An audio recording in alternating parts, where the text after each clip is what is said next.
Well, hello, somebody. Welcome back to another episode of Inside the Trenches. It's your boy Marlon, Big Favorite. Y'all make sure y'all tune into Inside the Trenches every week, 6:30 p.m. right here on ESPN Baton Rouge's YouTube channel. I'm joined by NOLA, also known to the world as, the man who goes to all the games and stuff like that for the Saints. He's a traveling man. He actually got a little man in the studio today, man. It's great to see family in here. And then we got little Chris. Y'all know Lil Chris representing St. All Guy, you know what I'm saying? Loyola in the band, you know what I'm talking about? So, out too. you better believe it. We got a really good show for y'all today. In the first hour, we'll be joined by one of our favorite sponsors, right? Dr. KENDRA with Health Nutt. She's going to sit down and talk to us about some summer meals we can eat to go along with her products and just to get your summer rolling. We'll also later on in the show, we'll be joined by Anthony Parker Jr., defensive tackle from Kennedy. I'm loving it. The high school players are coming in here. But y'all, it is here.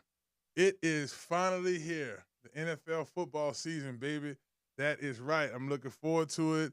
NFL training camp brings college training camp, high school training camp, and it all happens. I can feel it in the air. Come on. CL, couple teams reported. Today, I want to say Indy reported. You had a few more teams. Like, some of the reports are just guys coming in, getting physicals and stuff like that. But by date today, the Carolina Panthers started. The Cincinnati Bengals started over the weekend. You had the Cowboys start today. A lot of stuff to talk about with them.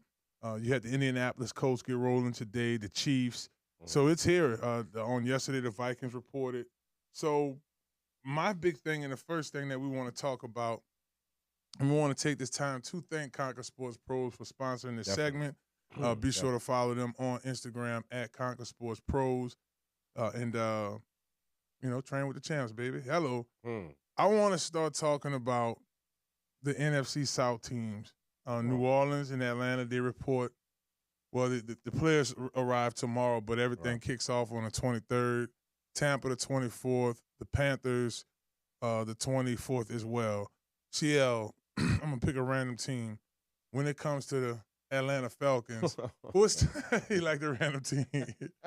What's the storyline? Like, what's going to be the big thing about Atlanta? I'm glad you asked.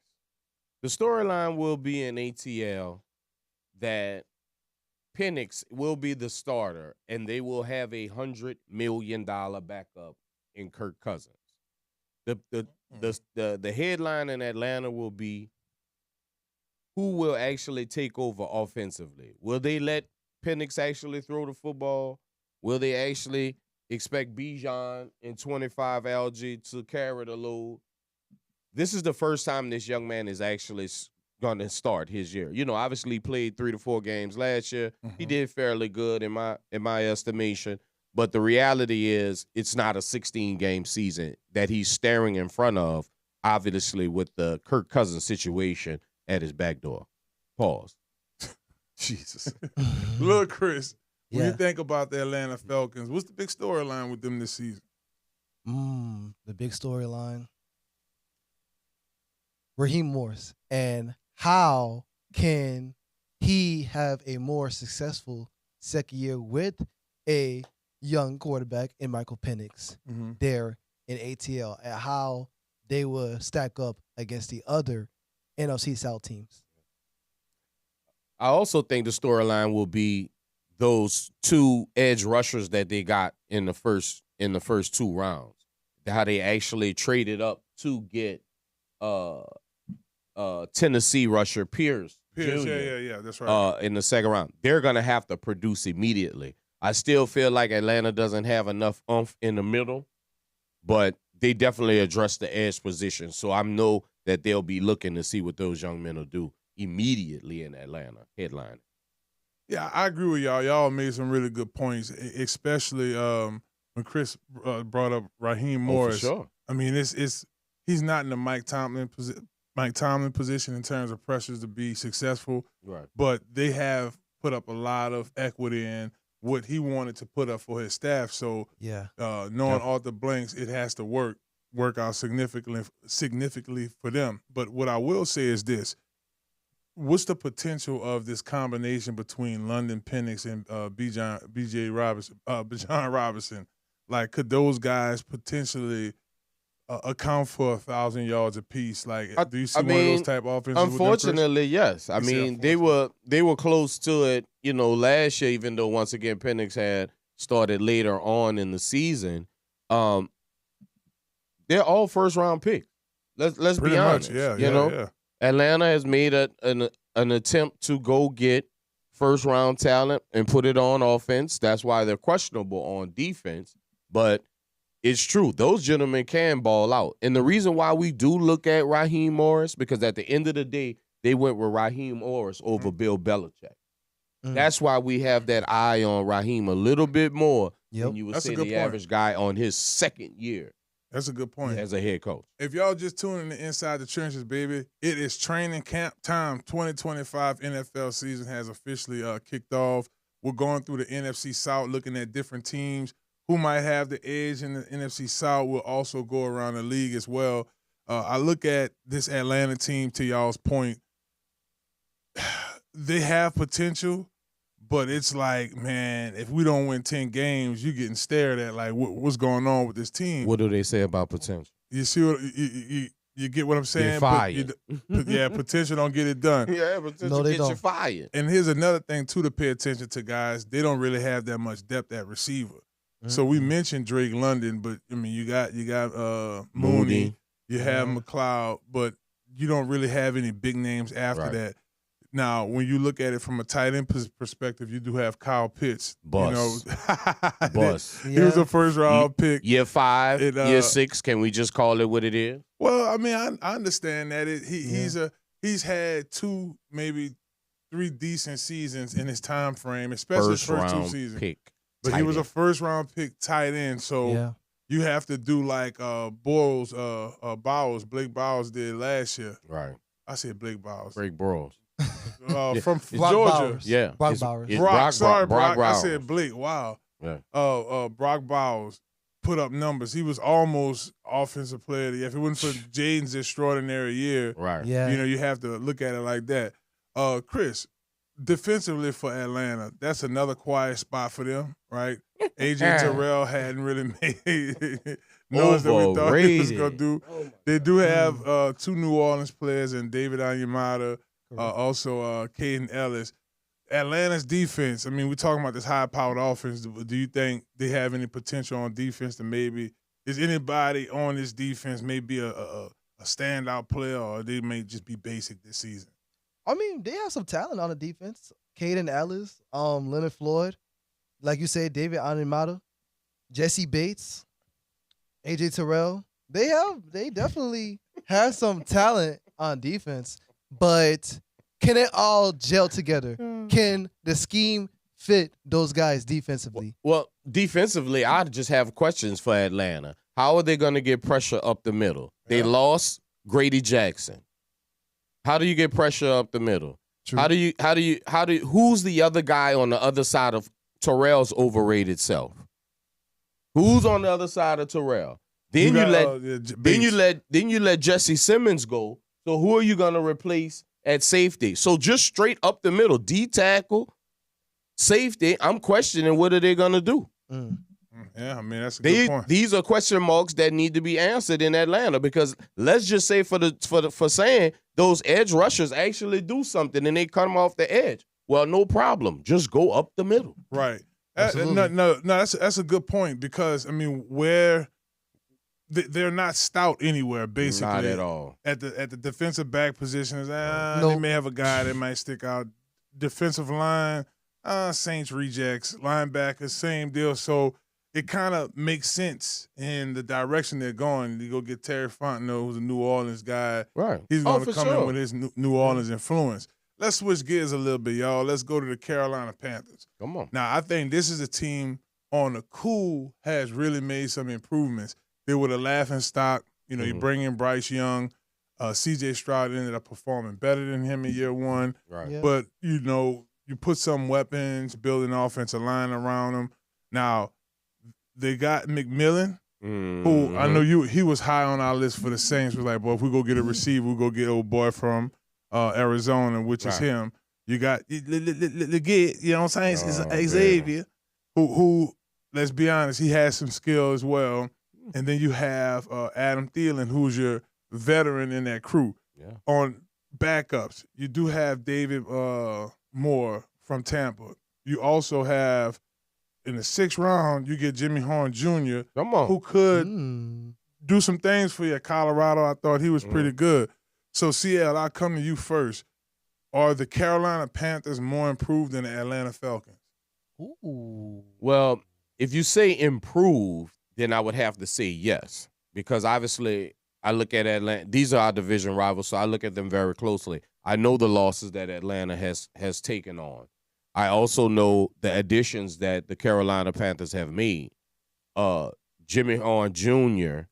has been the most impressive offensive player they had during OTAs. So I anticipate him building on that and actually being a bright spot in that wide receiver group that has been underwhelming. And yes, I'm saying he'll be a bright spot over their 1st-round pick from Arizona just because of his size, his quickness in and out the breaks. This guy from Arizona, 6'5", he gets down the field, but, what happens if a Patrick Surtain is matched up with him? What happens? And that's the issue. Right. Like, could any of these guys, we've seen Adam Thielen be proven throughout the league. And once again, Carolina is banking on Adam Thielen to win one-on-one in the slot. They're banking on Leggett to win on a 9 route. Or they're betting on their 1st-round draft pick to have a phenomenal year, a breakout season. We've seen it last year. Bowers, we betted on them. Vegas betted on him, and they didn't really do nothing. Bowers came in the league like Mike Dicker at tight end. Yeah. That's like once in a 15-year generational, player, which what Atlanta thought Pitts would actually be. Right, so, I understand. That doesn't happen very often. Carolina has tried to uplift their offensive line, but in my opinion, the key to Carolina is them staying with the run with Hubbard, who actually had a re-signing. If they can stay on the ground with Hubbard and maybe play action their way, because they're not about to scare anybody or backing it up with the offensive weapons that they have currently. They got Trevor Etienne. They got him in the 4th round. You got Rico Dowling from Dallas, and like you said, Hubbard. Chris, look, Chris. When you think about Bryce Young, this is now what, year 3 for him, if I'm not mistaken. Yes. Yeah, this is year 3 for him. Because rookie was trash. They benched him last year. Right, and then so this is year 3. 3rd year to charm. Is this a year where Bryce Young may have a breakout season? Coming out of Alabama, he was the guy. He won the Heisman for crying out loud, and we didn't really see that talent transfer over into this league. Your thoughts on Bryce Young this season? Okay, I wouldn't necessarily say breakout season yet, but coming off of a strong performance at the end of last year, I do think this will be his best season yet as a pro, especially given the weapons he has around him now. I'm not going to say they are crazy good weapons, but this is the best supporting cast offensively he has around him, since he's been in the league. So I do have full belief that he will have, the best season of his career so far. If y'all just tuning in to Inside the Trenches, we're talking NFL training camp, baby. In particular, we're talking about the NFC South, some guys that have some potential, teams that might step up, step back in the shadow, whatever. Y'all feel free to comment right now. Y'all can comment in our live chat right here on ESPN Baton Rouge's YouTube. Feel free. Do you think who's the number 1 team in the NFC to you this year without being biased? Also, another question, what player or what team will have some breakout players? Carolina, too, y'all, defensively, I think they're in a better position than Atlanta as well. Carolina's they got a defense? Defensive line, at least. We go inside the trenches. Yeah, Derek Brown. I'll give you that. Bobby Brown III. They do have, their backups is guys like Ashawn Robinson and Shy Tuttle. So they got a little depth across the way. Now, let's go to a team, y'all, who, in my opinion, has a lot of potential to make noise. And that's the Tampa Bay Buccaneers. Nobody's really a super fan of Tampa, and they're always that team that We think about those Drew Brees games and Right. those classic matchups between Tampa. You think about Mike Evans in recent years with Marshawn Lattimore. Right. It has been a pretty feisty game here in recent years. The biggest thing that we're looking at with this team, in my opinion, I think Baker Mayfield. Mm-hmm. Will Baker thrust through that Matthew Stafford threshold, kind of streamline into this potential Joe Burrow type year? You look at this Tampa team, and their running game has always been there, right? It's improving. It's improving, but it's really been about what Baker was able to do. Yeah. A receiving core, in my opinion, they're pretty deep. Guys like Trey Palmer in that second, Sterling Shepard. You got Mike Evans coming back, been in the league now 10+ years. Yeah. Chris Godwin. Offensive line has always been, CL, you brought that up last week about the offensive line, and Tristan Wirfs, whether he's in their D line, there's no argument. Hassan Reddick, Vita V, Tampa. That's probably the New Orleans Saints' biggest Achilles heel. We'll get to them here last. But CL, when you think about this Tampa team, they're the biggest threat to the New Orleans Saints, but will they go deep in the playoffs? Well, I think, Tampa is exactly who we think they are. Tampa is exactly what you said. It's the wide receiver core, nothing new that we haven't experienced. Yeah. Defensive line, Vea. I remember when they had Shaq Barrett, and all them. But Tampa finds a way to be just good enough in the NFC South to beat teams like Atlanta, Carolina, and New Orleans. So I think Tampa will be exactly who we think they'll be. The question is, does Baker have it in him to bring them to that next level? Because let's just say we strip Baker from Tampa and insert whatever quarterback. Right. That quarterback, does he have that? Because all the pieces are around him. Yes. All the pieces are around him. And they've made it to the playoffs, especially out the NFC South the last 3 years. Yeah. So we know that they have playoff talent. Yeah. Does the quarterback or the running, in my opinion, the running game actually needs to step up in Tampa for them to take it to the next level? Because I don't think Baker has it. And not arm-wise, I just don't think Baker has it up here-wise to take them. No shots at Baker, but to take them to the next level in the playoff.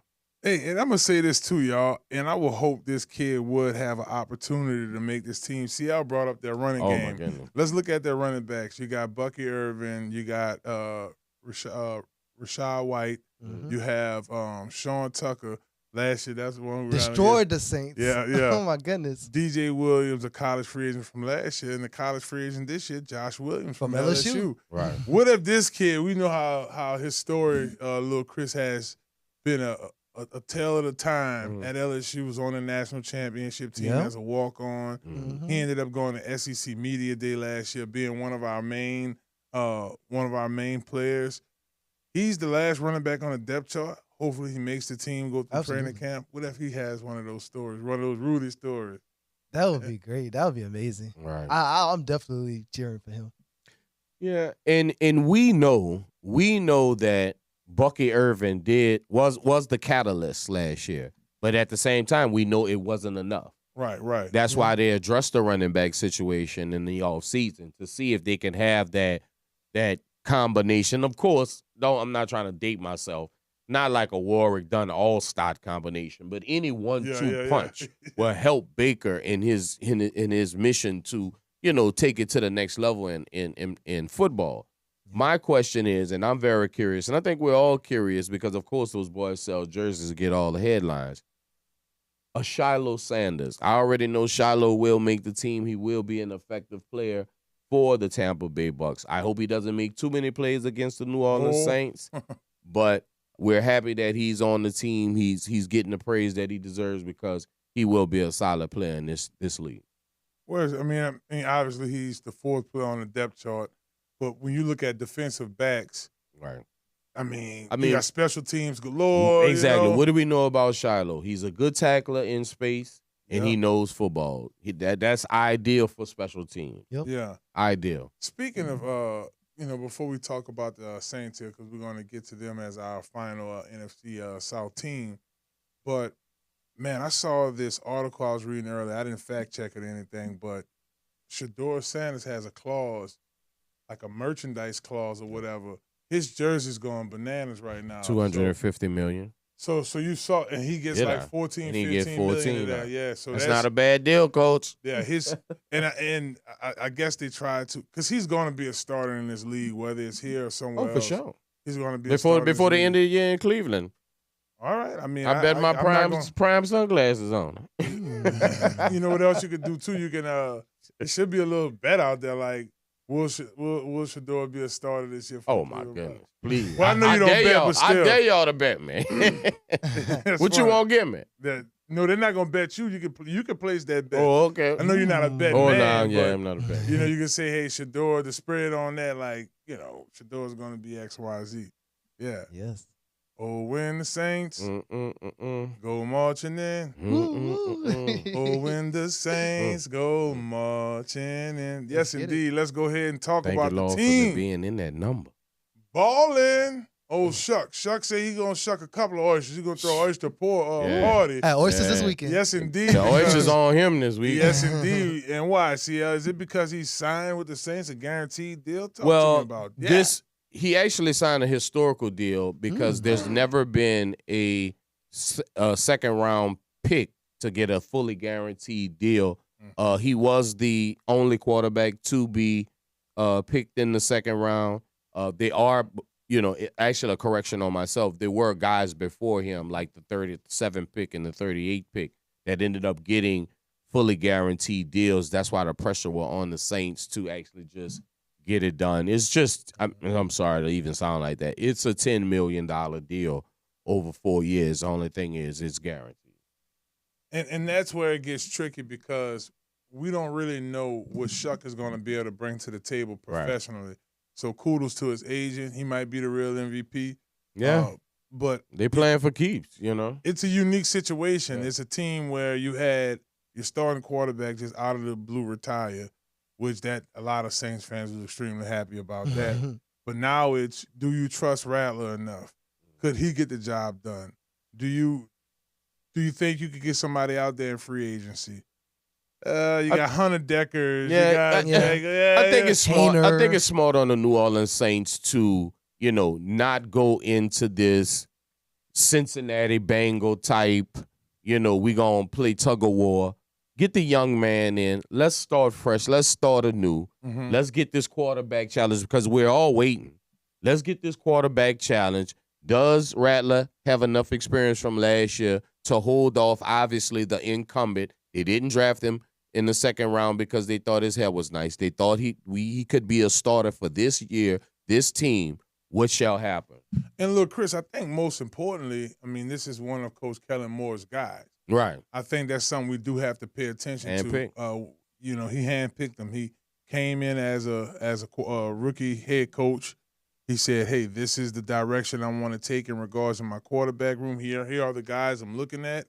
If we have somebody available in the second round, if this guy's available in the second round, I'm going to go after him. If this guy's available, I think Tyler Shuck was that. But my question to you, Chris,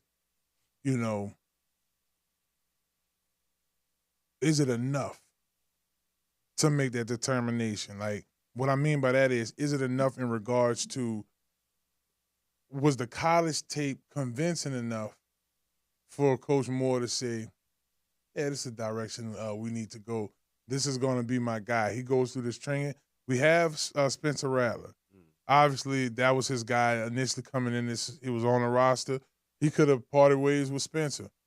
Spencer his contract's not big at all. At all. Well, fifth round, huh, Chris? Yeah. So 2 year deal. Your thoughts on this quarterback room thus far? Well, I feel like the most important aspect will be who would not only Kellen Moore trust more, who would the team in that locker room would trust more and to believe in to win regular season games and, maybe go further down the line, hopefully. So I think that is the big thing. Who does this team, that locker room, and that coach, Kellen Moore, believe in more? If y'all just tuning in to Inside the Trenches, baby, we're going through training camp, NFC South. We're talking about the New Orleans Saints, the difference between this season and last season and what this season could be. A lot of positives. You have a coach who's fresh off a Super Bowl. Like, he just got his ring, like, last week. Right. Like, they got the little eagle wing. So, I seen it. It was nice. That thing ice. Looked like it could fly. That thing could fly, got wings on it. Oh, You know what I'm saying? So, yeah, that thing there, I wouldn't wear that out a lot. But, that he's fresh. That's still fresh in the box for him, right? Think about all those ideas, all of those meetings, all of the plays that he called in the Super Bowl. Like, now that stuff is being transferred over here to the New Orleans Saints. Fellas, we got a receiving core. We got some questions about CL. Bub Means is set to have a big season. I mean, that's only. I can't wait till we go to training camp this week to check out this receiving core and who's going to really step up and be. Let's say who's going to step up and be that fourth guy. You know, we're going to need a fourth guy. Wow. That is a great question. I think we all want it to be Bub Means because ideally he's A.J. Brown's size for the people that haven't been to camp any time soon. We have had deficiencies at the wide receiver position because of lack of depth. I think the first three are already decided. That's why Fave asked who's number 4. I believe it's Olave. I believe it's Rashid, of course. And I believe it's Brandon Cooks. Okay. So I think the first 3 are already decided. So it is if you keep in 6 or 7 receivers, I don't even know if you keep 7 receivers because one of them gonna have to play special team. Well, you're gonna probably have about. So I think they usually keep about 7 receivers because you got your 3 to 4 that has to go in the rotation, right? And then you have your 3 to 4 that has to play special team, right? When you start looking at the 45 man roster, most of the guys are running backs, wide receivers, linebackers, cornerbacks, because that makes up the bulk of your special team, right? In the rotation. Before we get out of here, y'all, we got to talk about the Saints defense. Even in the bad years, this is an area that has shown out, been ranked high, been rough for them. One thing I like about this line, it has depth on the defensive line. Like a dog. Like a dog. CL, when you think about this Saints defense, what area sticks out the most to you and why? I'm actually excited. We have addressed the defensive line like no other in a very long time. Just recently, we brought in Bullet, defensive tackle from the Minnesota Vikings, another big space eater to go along with Gottschall that we brought in from the Patriots. LSU Tiger brought him back to be a space eater in that middle. I mean, last year we almost gave up 5 yards a carry in the run game. So we immediately had to address that, and I'm very happy that Coach Brandon Staley decided to get some guys in that can play the kind of defense that we need because we understand it all starts with defense in New Orleans. Yes, indeed. Yes, indeed. I got to agree with y'all. I mean, you look at it from the perspective of the amount, the evenly distributed. I mean, we're not like the LA Clippers, but we are evenly distributed in age, right? Wow. We got some guys in their upper 30s, but we also have some young cats in their 20s. You still have a young Isaiah Foskey. You got this young linebacker everybody waiting to see, and Danny Stutman, who's a rookie. Carl Granderson is relatively young. Chase Young, no pun intended, is relatively young. You got Gottschall. He's pretty young. So it's really one of those situations where defensively we have enough people. That's one. 2, our linebackers are intact. Yeah. Right? We got depth there. And we got experience at the secondary position. And I think that's what's the most important, analyzing last year, trying to be better from last year. We didn't have much depth at several positions.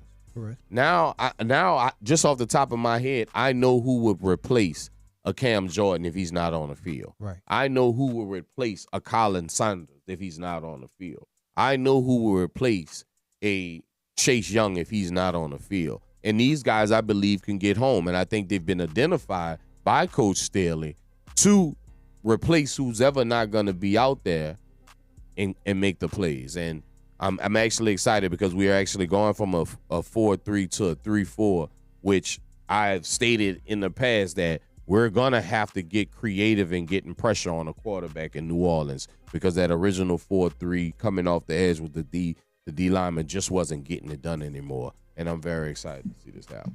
Yes, indeed. I am his too. It's Monday for real. I am excited about this season too. The depth on the defensive line is probably going to be a group rotating like 8 or 9 guys. Fresh guys. That's what you like to see. Defensive plays make games revolve. Defensive big-time players make teams win, and defense wins championships, baby. Yep. And you can win, too, with Conquer Sports Pros. That's right. Follow them on IG right now at Conquer Sports Pros. We're running a Conquer Sports camp right now for linemen, 8th grade, 9th grade, high school. We got some college guys. A couple pro guys hollered at me before they got up out of here. Come make your dreams come true at Conquer Sports. DM them right now for more information. Train like a champ.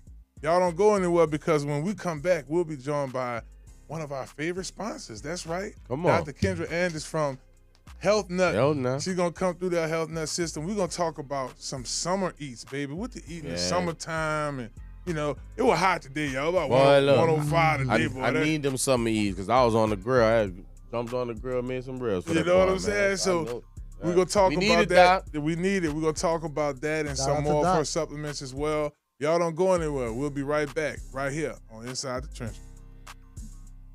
Can y'all believe I jumped on it?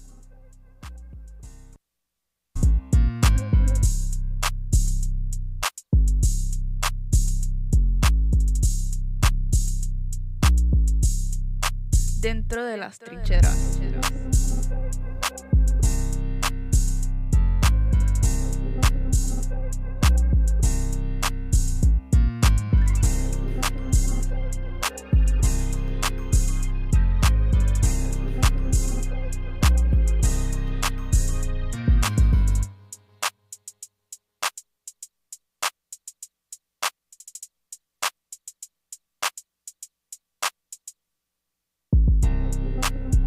Inside the trenches.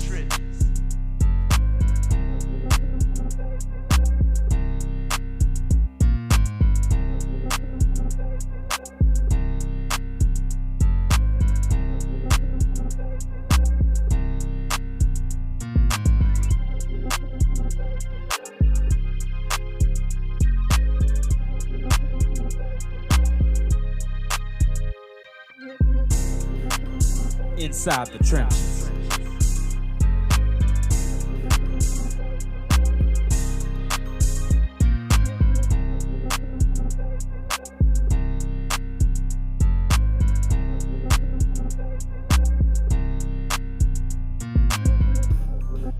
Dentro de las trincheras.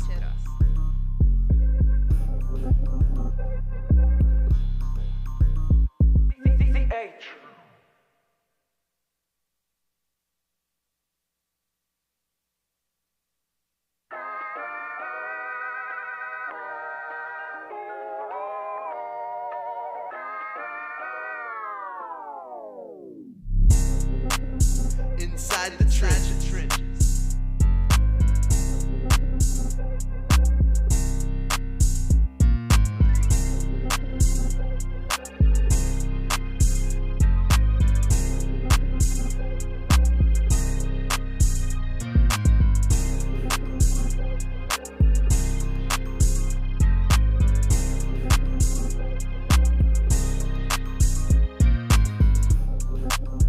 Inside the trenches.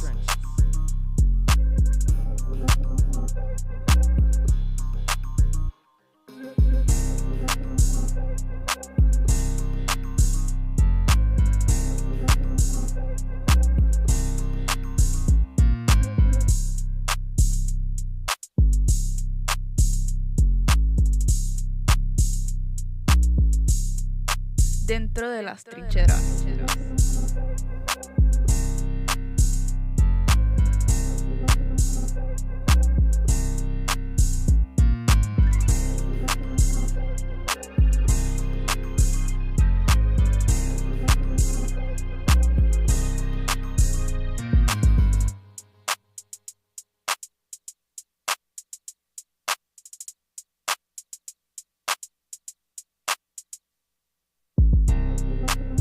Inside the trenches.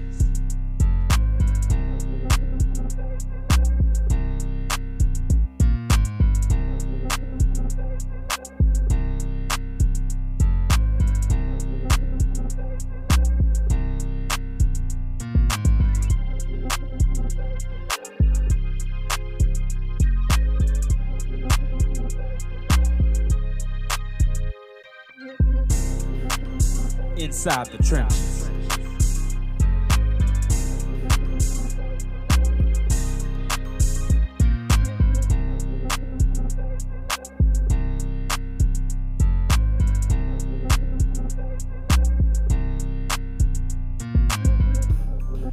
Dentro de las trincheras.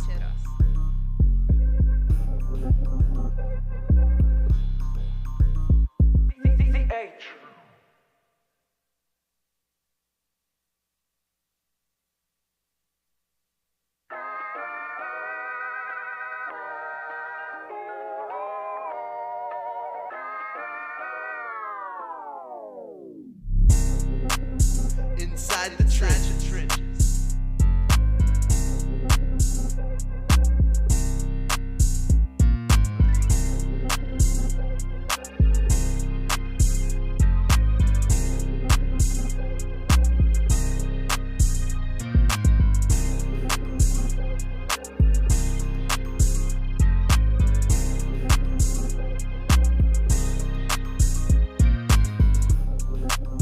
Inside the trenches.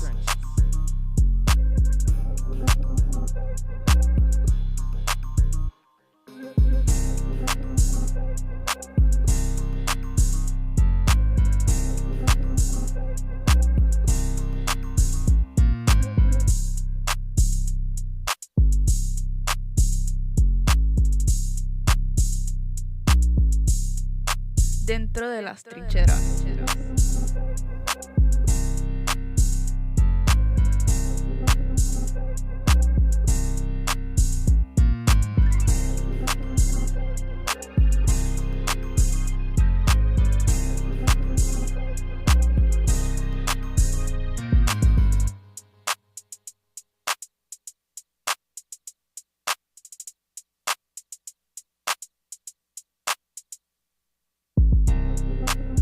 Inside the trenches.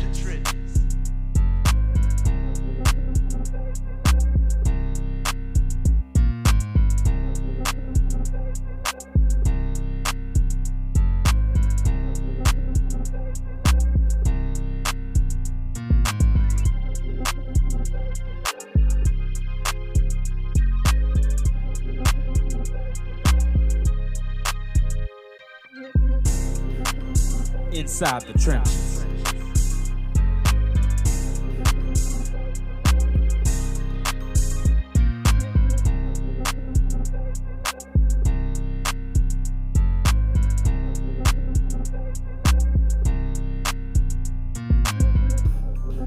Dentro de las trincheras.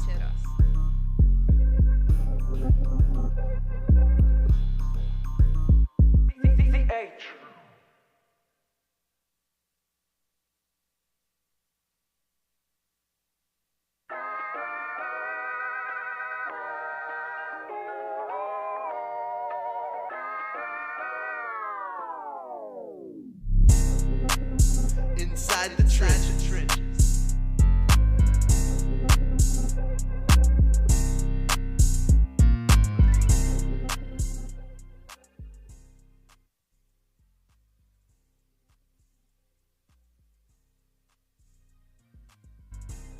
Yeah. Well, welcome back, beautiful people, to Inside the Trenches. This your host, Marlon Big Favorite, right? And y'all are watching us right now live on ESPN Baton Rouge's YouTube channel. And y'all can watch us every Monday, 6:30 p.m. right here. We'll have great guests like our next guest that's coming on, our next two guests that's coming on, and talk about y'all favorite things, the things we like to talk about here in South Louisiana. That's sports, Saints, LSU, Tulane. Tulane about to just sign them a new quarterback today. Guy from BYU. Boy, that's a long story right there. We'll get into that soon. Yeah. We also want to take this time to thank Health Nut System for sponsoring this segment. Y'all be sure to go to stillbody.org. Check out their great products. And speaking of those great products, we're actually joined by the CEO of that company. Yes. That's right now, Dr. KENDRA Andrews joining us on the show again. Doc, thank you so much for coming back on the show. Thank you for having me. I appreciate it. Great timing. Yes, it is. Yeah, it was a state of emergency. Summertime emergency. Summertime emergency. A lot of summertime is known for cookouts, right? So when you think cookouts, you think protein, you think a lot of chicken, and I'm tired of that chicken off the grill. Let's fry this one, and let's. So then now it's 100 and some degrees down here in South Louisiana. All our food is greasy, and now we got the itis, and it's too hot. Cut the air on, all this stuff. This summer dilemma, Doc. Talk to us about summer meals. Please. So in the summertime, less is better. And for you athletes, what you want to do first when upon rising is the first thing you want to do is get your protein in a protein shake, not necessarily protein from meat, although that's okay in its place. However, not right now because it's too hot outside. So you do your protein shake in the morning and it's going to make you fuller longer. That's what you want. Yeah. So that you have the desire to eat less. And then, of course, do your supplements here that we're going to talk about today. You know, it's so hot. We have to remember that hydration is key. And we don't want to overhydrate ourselves with just drinking water. We want to eat and drink our water. So what do we mean by that?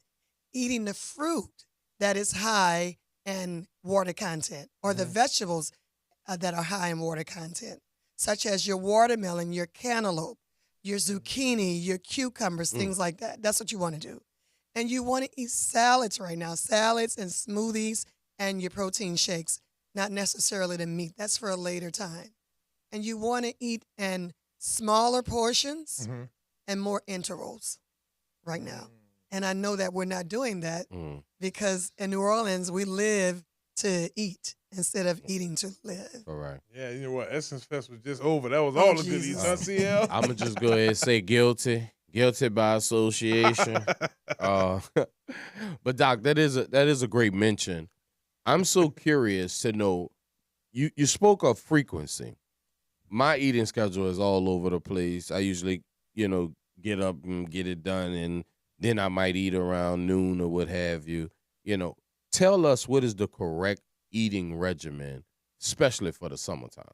Yeah, so you want to do about 4 to 6 intervals throughout the day. In smaller portions. Okay. Yeah. Well, I'm getting a little nervous with that. Yeah, I'm all. Yeah. 4 to 6 intervals about in smaller portions. Like in the morning time, you want to do your protein. Example, Doc. Yeah. Like what? Like a protein shake. Protein shake. Powdered protein shake. Cooler too, because early. it's cooler. And it's easier to digest because it has the water in it and a liquid. And then around... If you rise about 6 or 7, then about 10 a.m. you can do a snack, some nuts, things like that. Yeah, you want to do your grains also. Okay. Yeah, because that's important. And then you want to eat lunch about 12 or 1 o'clock. Your main eating time is between 12 and 3. Okay. And why do we say that? Because the sun is the highest at that time. You can grub all you want at that time because you have the sun, which is the natural energy to help you break down that food the way it needs to be broken down. Doc saying get outside about 1, 2 o'clock. It's going to be hot, but boy, I did that last week. So I had, because I spoke to you about this off air. I do the intermittent fasting. So my first meal is usually around 11, 12 o'clock. Yeah. So I ate it. And that particular week, I did a smaller meal. I did a smaller Jersey Mike's sandwich. Like, shouts out to my man Anthony out there. He coming on the show next. And it was the mini. And I randomly that day I went to Oakwood. My old lady was like, "You crazy for going out there? It's hot." I'm like, "No, I'm gonna go."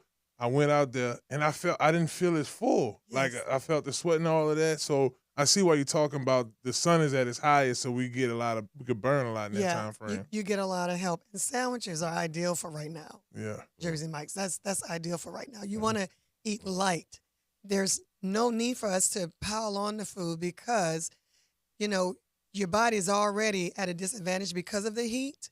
And when we eat all of that meat right now, especially during the daytime, if you don't have that stomach acid to break down that meat, it's going to be lodged in your colon and it's just going to really sit there. So you want to do things like we said, salads, sandwiches, fruit, vegetables, water, things of that nature. Right. And I heard you speak about too much water. I'm probably one of those guys. I mean, I'm in the long story short, I'm probably the guy that Doc tells I'm doing everything wrong. So right. So he's doing it right. I'm the one that does it wrong. So in the process of too much water, can you break down for us, Doc, what's the best things to drink or what's the best things not to drink, especially in the heat of New Orleans? Good question. Of course. So you want to avoid the sugary drinks, of course, like your sodas and things like that, because it's going to go against your hydration. You don't want anything to deplete your hydration. Wow. Because when you're drinking the water too, you want to consider your weight. So for example, if you're 150 pounds, we want to divide that by 2, and that'll give us about 75 ounces. So that would be pretty much your intake for the water. Also, you have to consider if you are very active, like you guys are athletes, so you're going to do more water. And then we're going to eat our water, which is the watermelon and the cantaloupe. You got me? So it varies from individual to individual, from person to person, what you're going to drink. Because you're getting water from watermelon. Watermelon is about 90% water. That's crazy. And it's sad, That's y'all. crazy. I really got to juice the watermelon because I just can't eat it straight. You just can't eat it. And And, it's so that's good. fine. I'm going to just start, I got to get back to the juicing more. At least That's you're getting fine. it. Yeah. Put like buku ice in there. I couldn't tell you last time I ate the water. Well, you know what? And put some other fruits. We could probably mix some berries with it. You could mix some berries with it. Like before I came here, I drank some watermelon juice, some carrot juice, a green apple juice, celery, and green apple. So that sounds like more life right there, yeah. boy. I ain't lying. And I'm not tired. I'm not stuffy. I'm energized, and I'm hydrated. That's good. Which You is see it all in important the skin, Yeah. too, it's all clear. Oh, yeah. You know, I wasn't going to say nothing, but she shine. You're shining, shining, Doc. yeah. You're shining. We see you. Yo, she shining out here. So glowing out here, baby. I love it. So that helps with your skin, with your hair. Right. Yeah. Overall help with your heart and your endurance. And, when it comes to football, I think I live with one of the biggest football fans in the world, my husband. And he teaches me about the game. But it's about who's the fastest, who's the strongest, who can think quicker. Right. It's a competition. I'm glad you brought your husband up. I told you the story off. I was driving to church one morning, and I heard him on 9:40 a.m. So talk to us about that show. Talk about your little girl on there. Yeah, so he comes on 9:40 a.m., about 10:30. That's when everybody's really going to church, on their way to church or coming back from church. And our daughter, who is KENDRA number 2, she's the junior. So I have a Roman numeral 1. She has a Roman numeral 2 behind her name. And she makes purses. She makes oils. She does supplements for children. I mean, she's almost a black belt in karate, and she's 9 years old. So, wow.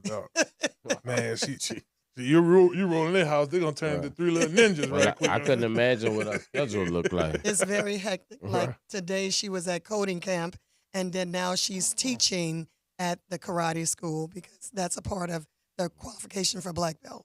Wow. Yeah, so. They got the health down pat.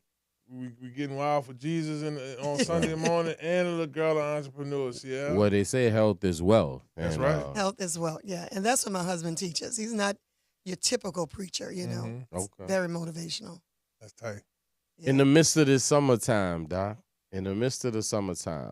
what are the foods that we should definitely stay away of, especially with the extreme heat that we're dealing with in a lot Southeast of Louisiana? heavy meat. Like beef. You can do it, but you want to do it in small portions, and then you want to discipline. Everything is the key is moderation and discipline. And so if you just have to have the red meat, maybe once a week right now or once every 2 weeks, because it's just too much to bear right now.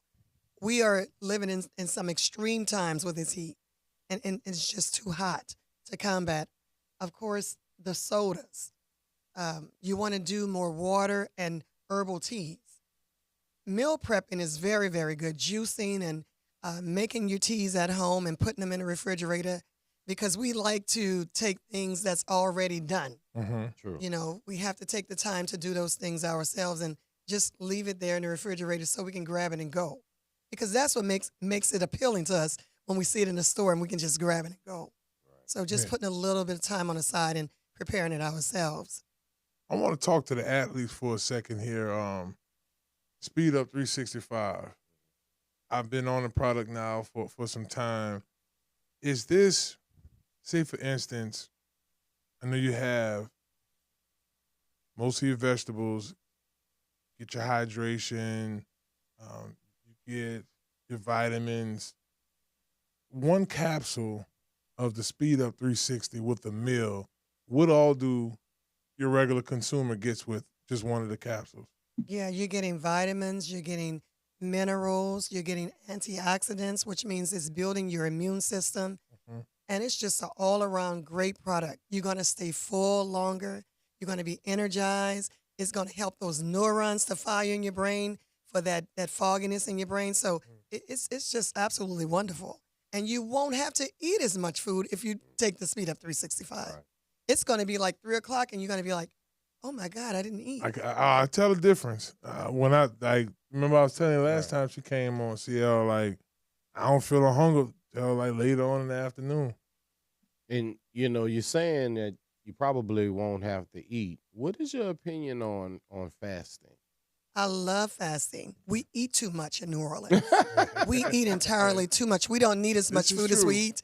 We really don't. And I just have to be honest. You want me to tell you the truth? I have to be honest. Thank you, Doc. You know, when we have bowel movements, that bowel movement, for instance, like if you have one 7 a.m. in the morning, that's not the food you ate last night. That's like the food you ate maybe like a day or two ago. That's just passing through your upper and lower colon, and you're getting rid of the waste. So it takes about 24 hours for us to digest a meal. Can you imagine that? Because you got to travel through. It has, oh my God, like a long, picture a long hose pipe. That's how far it has to travel. Intestines is very, very long. It's very, very huge and big. So with that being said, are we really eating too much? I think we are. Yeah. We're eating because we've been trained. Okay, it's in the morning. I have to have breakfast. I have to break the fast. Okay, it's lunchtime. I have to eat lunch. Okay, now, it's dinner time. All right, then I got to have my snack. Oh, do we really need that much food? The question is that. Are we going to die if we skip a meal or two? No. Yeah, I know I ain't. But we've been conditioned to do that. Yeah. So I had a protein shake this morning. I had a little coffee, some green tea. I really didn't eat until I got home. That was about 5:30. And I really didn't eat then. I drank the juice that I told you about. I'm telling you, the juicing, it does it, brother, because it does fill you up like on a slick. Like if you drink a full, obviously bigger than this, you drink a thing of water and that juice is like, it's returned to the meal replacement. It's very filling. Well, take away my credit cards and move me to Arizona and give me that 365, and you got me. You got me, Doc. What would you say? Because you have numerous products. 90. So what, you have a total of 90 products? Yes. Wow. I know this pops up on the website. Well, yeah, so products out of your 90 products. I don't want to steal your thunder. No, you probably about to say it. Exactly. Go. What's the summer products we need to get off? Exactly. Yeah. So we have the still body. Mm-hmm. We have the Speed Up 365. We have the Bounce Back. I think you tried that. That's our natural pain pill for individuals that choose not to take the ibuprofen or any other pharmaceutical pain. Yes, medication. MS. MSM. That's me because I'm allergic. MSM is I'm allergic. like you guys go to for athletes. Oh my God. Mm-hmm. It helps, build those muscles. It helps lubricate those joints, that cartilage. Oh my God. Take it for a workout And the in morning. energy, yes. And the MSM is in the bounce back. So we have that. We have the slim down belly wrap. We have that. I forgot about Yeah. that. That's another one. Yeah. Mhm. It smells so good when I put that Yes. on, bro. It's like cinnamon and like you have Cinnamon. it's all kind of it's a mixture. Yes. It's Anything that'll type of belly, I could use. yeah. I'm Anything is plenty. She got a little wrap to come with it. Put the wrap, it's gonna sweat all. I'm telling you, you're gonna look like LL Cool J when you take it off, bro. I'm telling Only you. on the weekend. Only on the We have detox drinks. Really? We have detox drinks and detox packages. Yes, we have all sorts of teas and tinctures. Yeah. So all that's on stillbody.org? No, it's not on stillbody.org. We have two websites. We have stillbody.org and we have healthnutsystem.com, which is under construction, but you can view it. Yeah. Okay. And we tell everybody on there if it's something that you want or if it's something that you need us to personally formulate for you individually, we can do that. So out of the 90, if you don't see what you need, tell us what you're going through, what your goals are, and we can formulate something specifically for you. Okay, so let's do this, y'all. That's your camera over there, Doc. Tell them where to go to get the products. Because listen, especially y'all got to get those detox teas. I'm going to get some too because that really helps, like with the flush out. Like she talking about all this intestine stuff, that Yes. flushes it out right Yes. there. Yes. Clearly, how I could eat they too much. if someone want to put an order in tonight for your teas and all of that, how could they put the order in? Okay, let me say this first. Now, we have a tea called Downtown New Orleans. Okay. Wow. It goes deep. Ooh, that's the one I want Yeah. right there. Yeah, I'm it from goes downtown. deep into the I intestines. got to take it at night. And it gives you, You would want you might want to stay at home for that. Yeah, I That's what told I'm you. saying. You would want Yeah. that. You better. But we have that. And then we have a pill called Rock Me Baby. That's for the intestines as well. With Tina Turner, Rock Me Baby. Yeah. Yeah.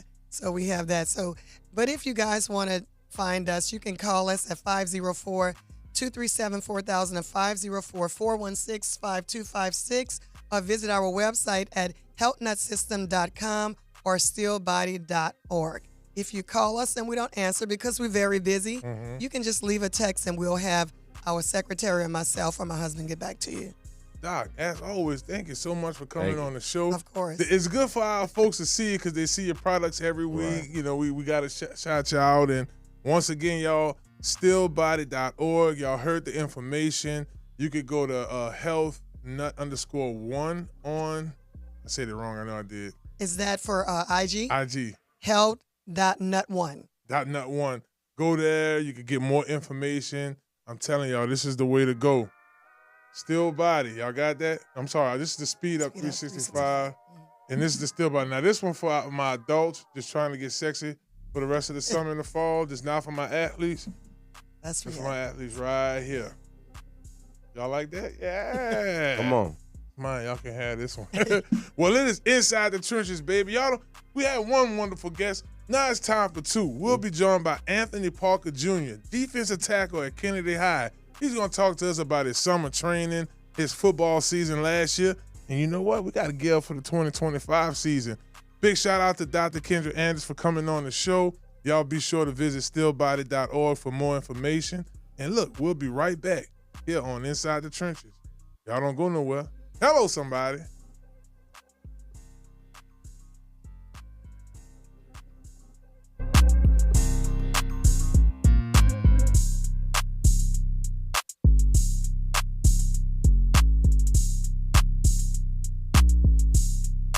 Dentro de las trincheras.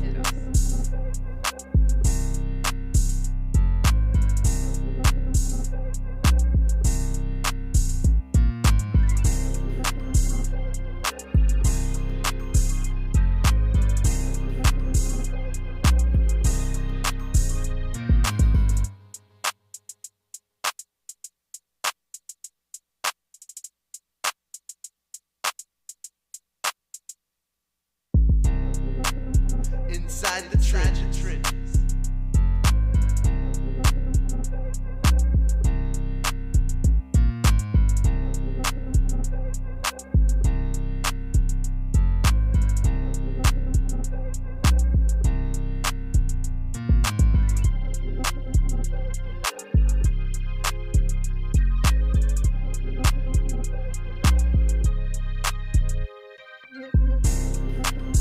Inside the trenches.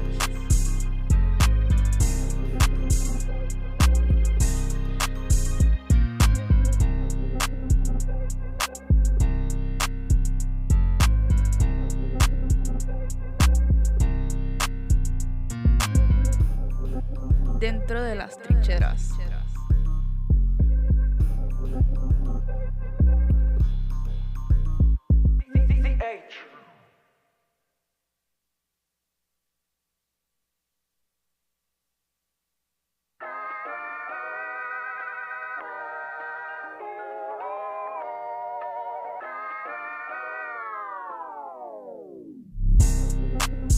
Inside the trenches.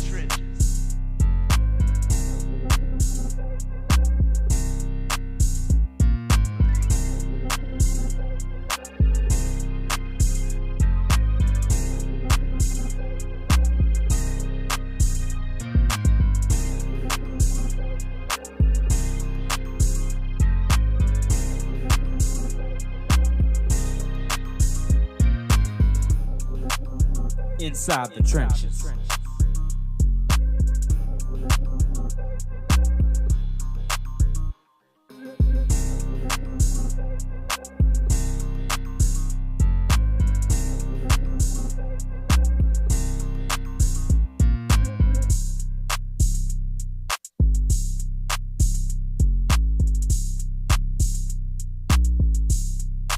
Dentro de las trincheras.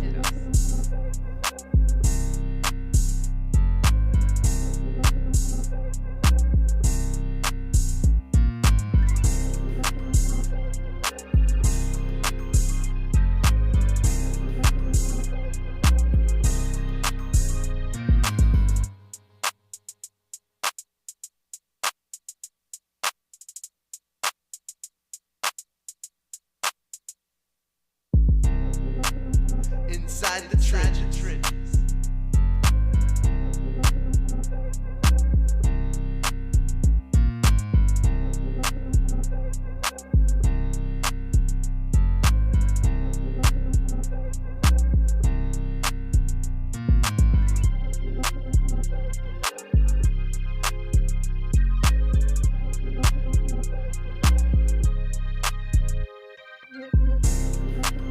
Inside the trenches.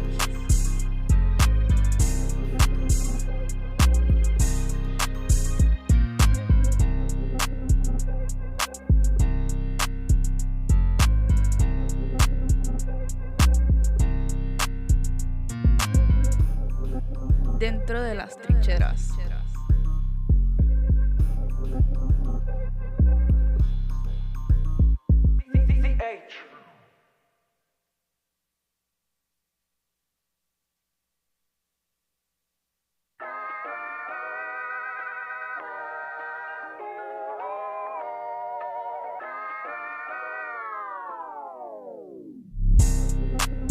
Inside the trenches.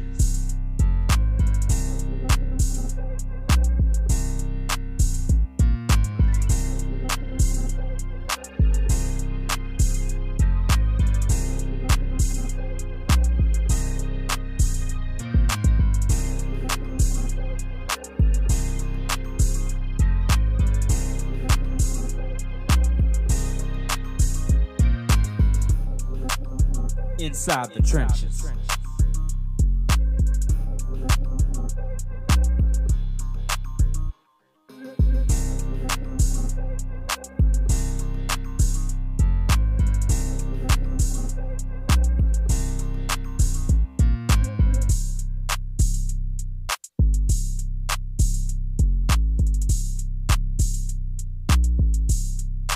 Dentro de las trincheras.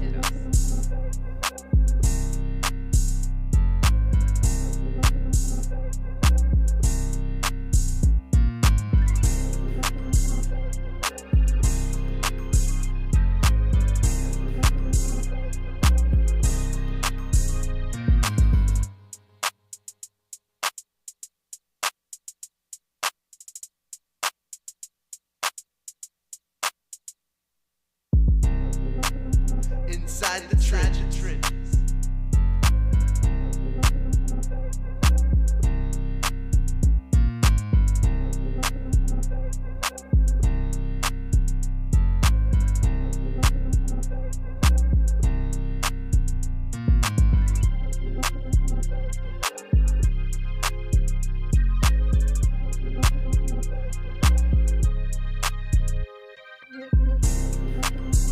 Inside the trenches.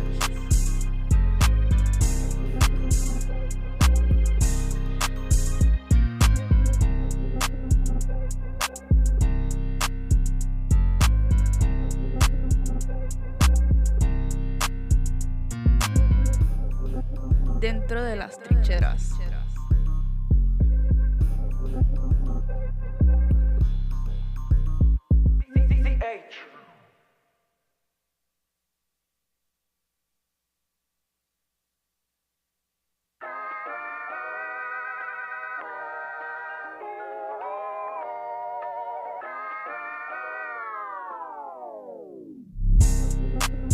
Inside the trenches.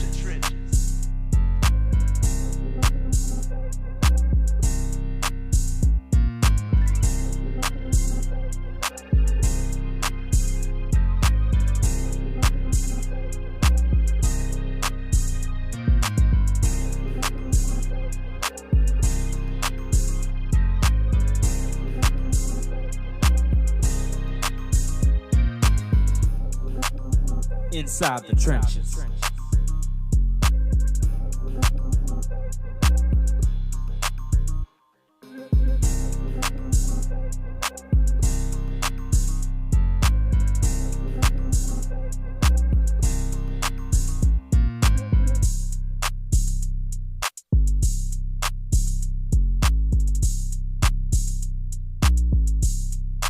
Dentro de las trincheras.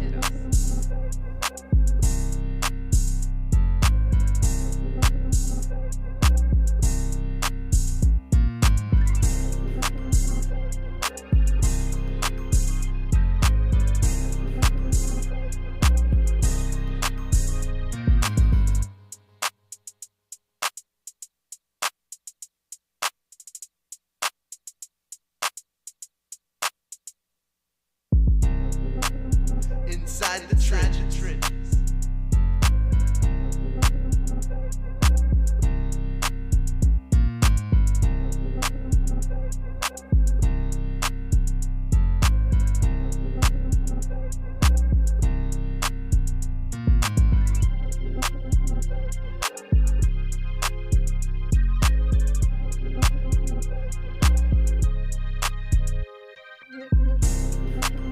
Inside. Well, welcome back, beautiful people, to Inside the Trenches. Yes, this is definitely our third segment. Shouts out to Dr. KENDRA for coming on the show. Thank you, Doc. Getting us right. Got my 365 back. Oh, yeah. And not so much great news. I do want to take this time to give a moment of silence to former Edna Carr's edge rusher and Ole Miss player Corey Adams, gone too soon this weekend. He lost his life in Tennessee. And, our prayers go out to the Cougar family, this entire community, a young man who's did everything right. So we want to take this time to not only pray for his teammates, family, and friends, but a moment of silence for Corey Adams.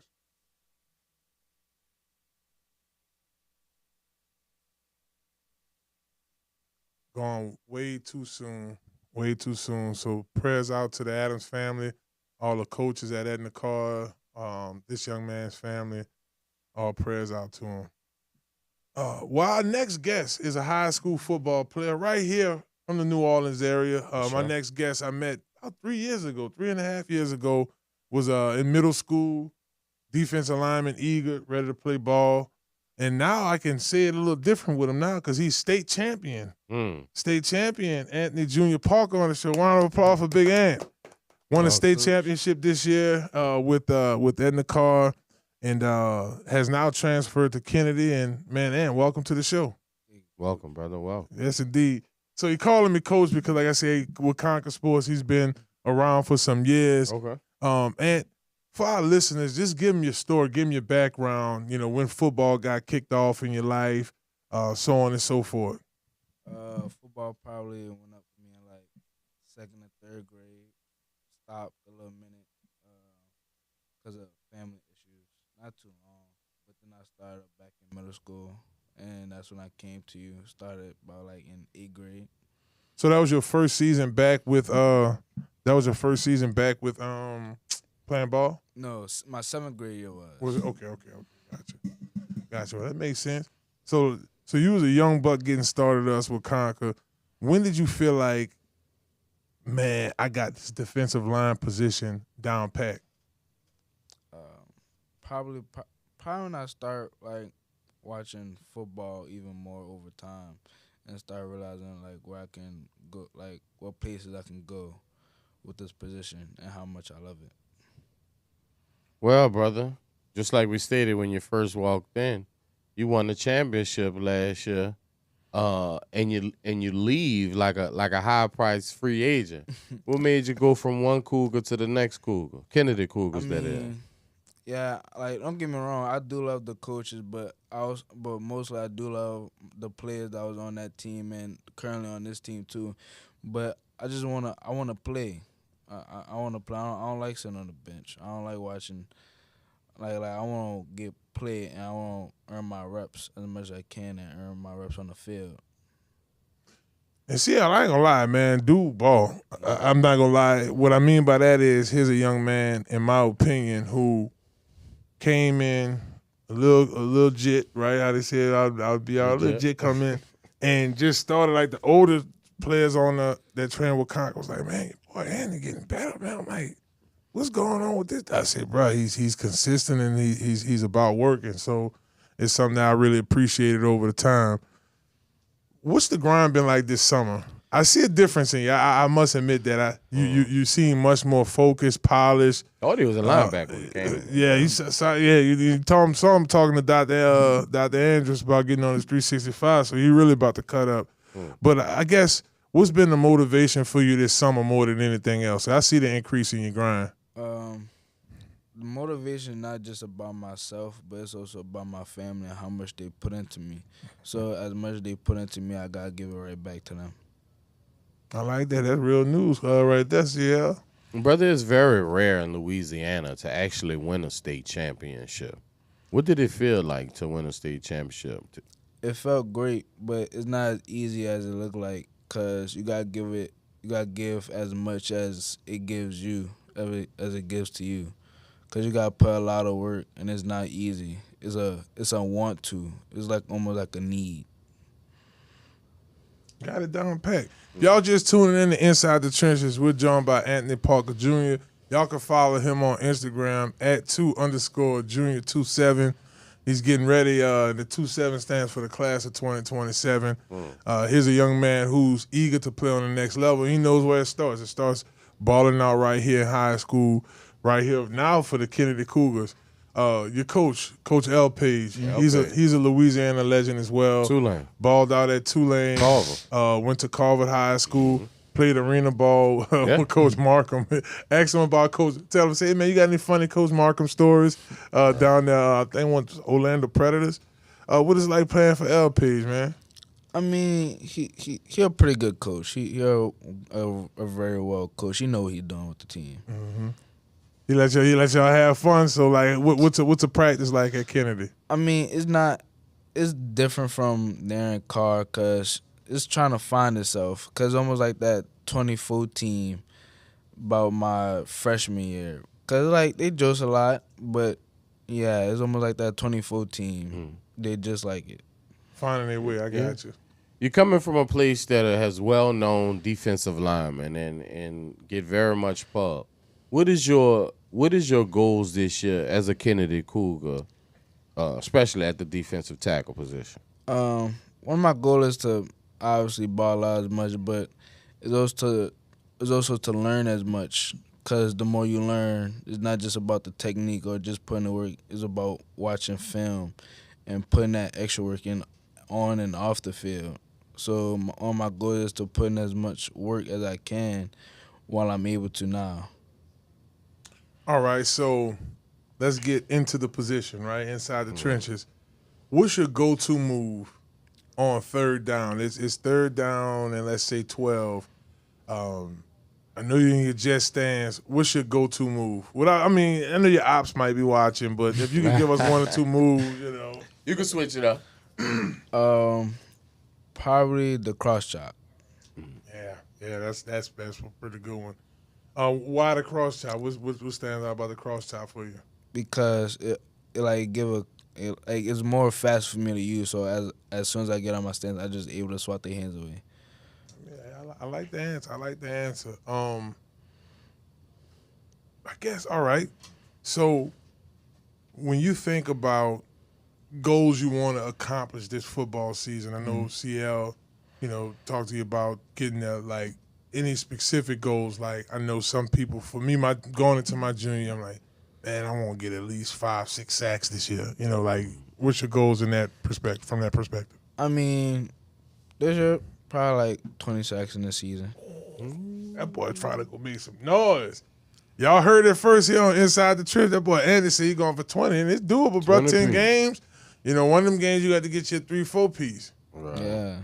I look forward to that, boy. See, that boy said 20 piece. I like that. Mr. Parker, tell me this. Mm-hmm.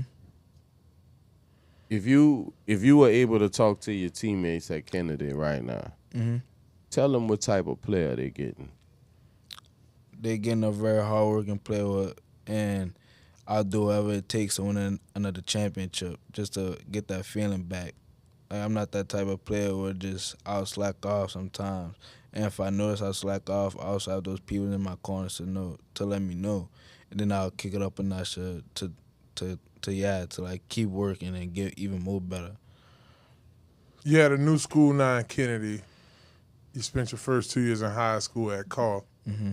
What was the Carl experience like for you? Car experience was fun. A lot of hard work. I'm not gonna lie. It was very hard, but it was fun because I did it with the people I love. Like them boys over there, they put a lot of hard work into it with me too on that exact same line. Compare the two buildings for me. I haven't made it to the new Kennedy. Obviously, I know it's a new building. Compare the two facilities. How do you like the new digs here now? I mean, it's all right. I'm still trying to get used to it because Carl always gonna be my home to me in my heart because that's where I spent them years at. But Kennedy is not that bad. It's like, I wouldn't say around the same size, but like it's almost about there. New school, new friends, old friends too. It's one thing I did. My story is similar to yours. I left Shaw my sophomore year and went to West Jeff. So my Shaw homeboys I was still cool with. My West Jeff homeboys, John Eric. So we were all cool. But you're going to a different school, different environment. What do you look forward to the most in terms? This is off the field, like in terms of school, like going into your junior year. That's usually you take chemistry, algebra 2. Guess on the academic end, what you looking forward to? I don't. To be honest, I'm just looking forward to like just make memories and just do what I need to do in the building, and just to make memories and laugh and jokes, but at the same time do what I need to do in the class. I like that answer right there. Do you have any colleges that you're thinking about? One of them would be Peerview, Kansas State. That's about like the main two I want to go to, especially Peerview. Okay. I really like that school. Okay. You're real big on fits. I like that. This is a big year for that. This is the year college coaches start really taking a serious look at you. Right. You're still in one of those positions where you're developing, but you have a lot of skills. Like I would put you more as an advanced player.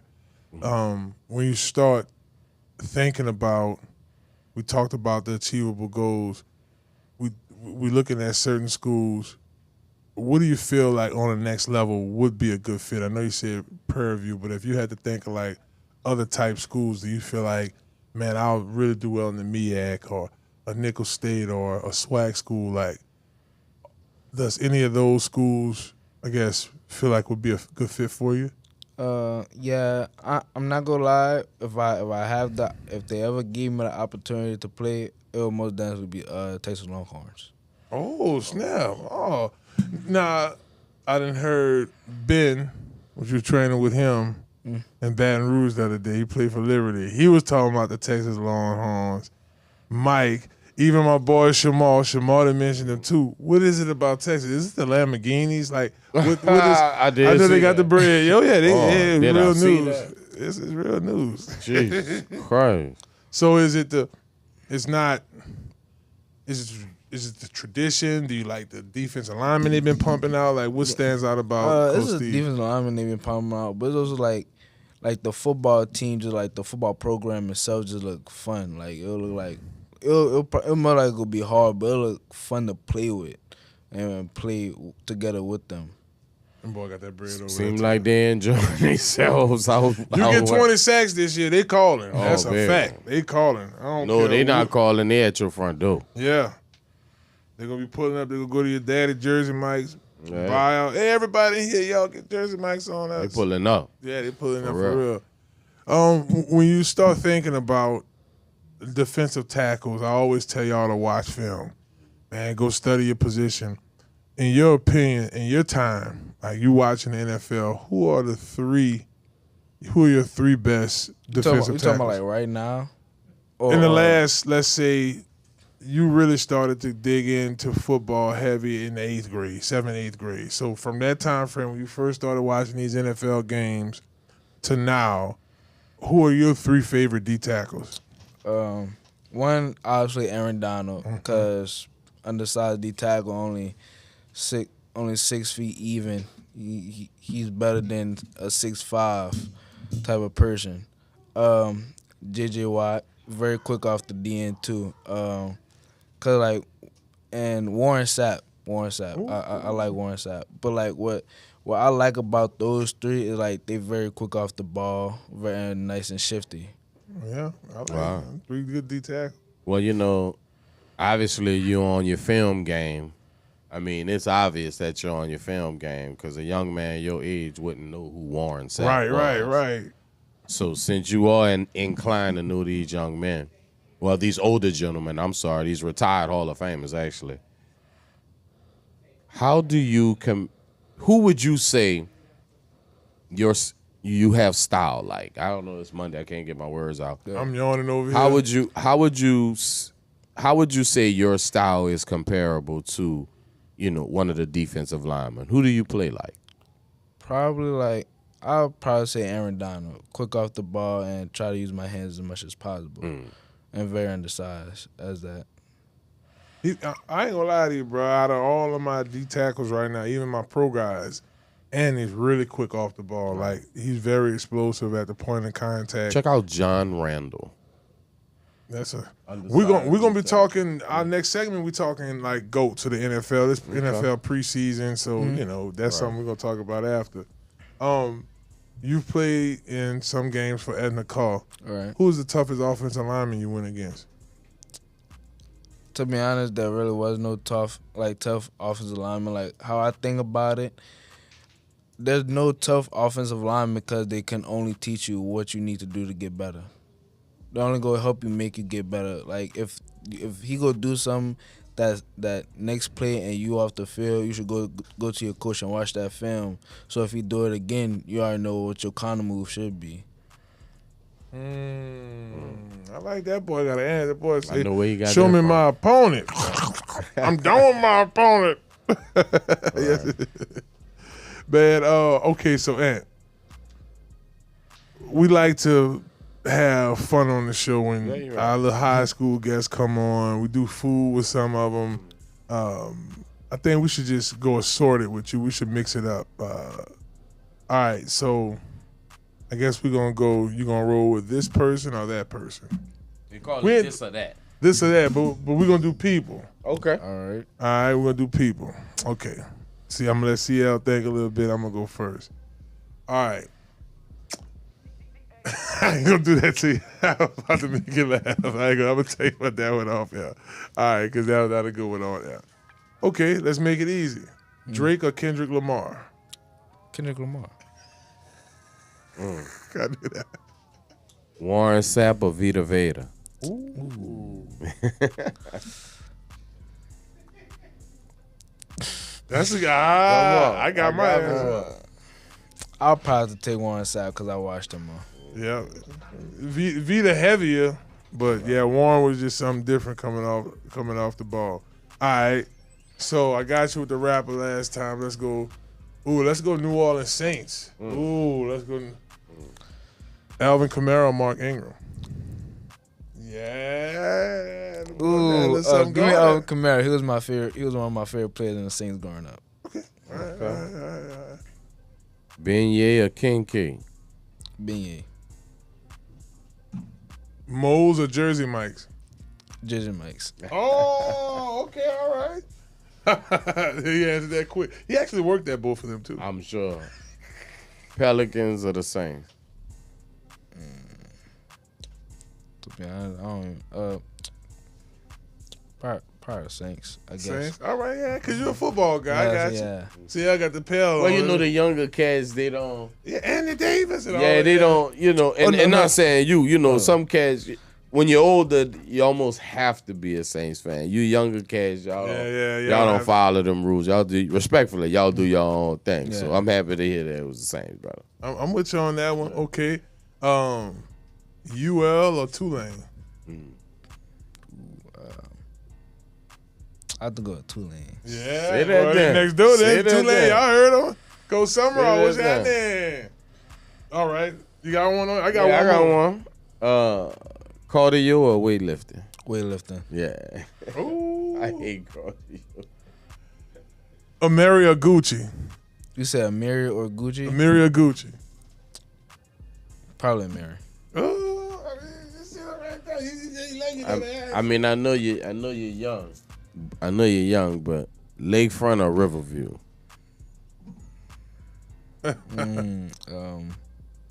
Probably Lakefront.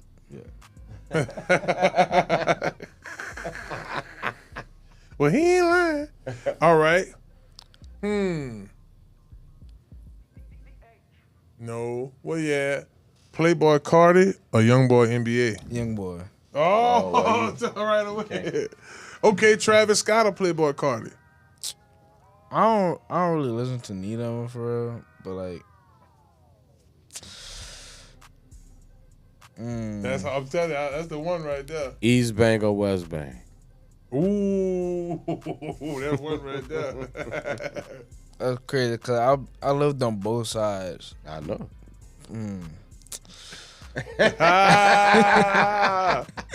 Holla if you hear me. I'm, He might say something like Orleans Parish. no, forget. I'm gonna say West Bank because you know. Ooh, We heard it all the way well, he in want the to back. he want to stay We heard it championship all on the the way in West the Bank. back. Yeah. He want to stay championship. I ain't wrong. This isn't being messy. This is just being real. And I think most of our viewers out there would like to hear this. I got one more too. Jakeem Stewart or Richard Anderson?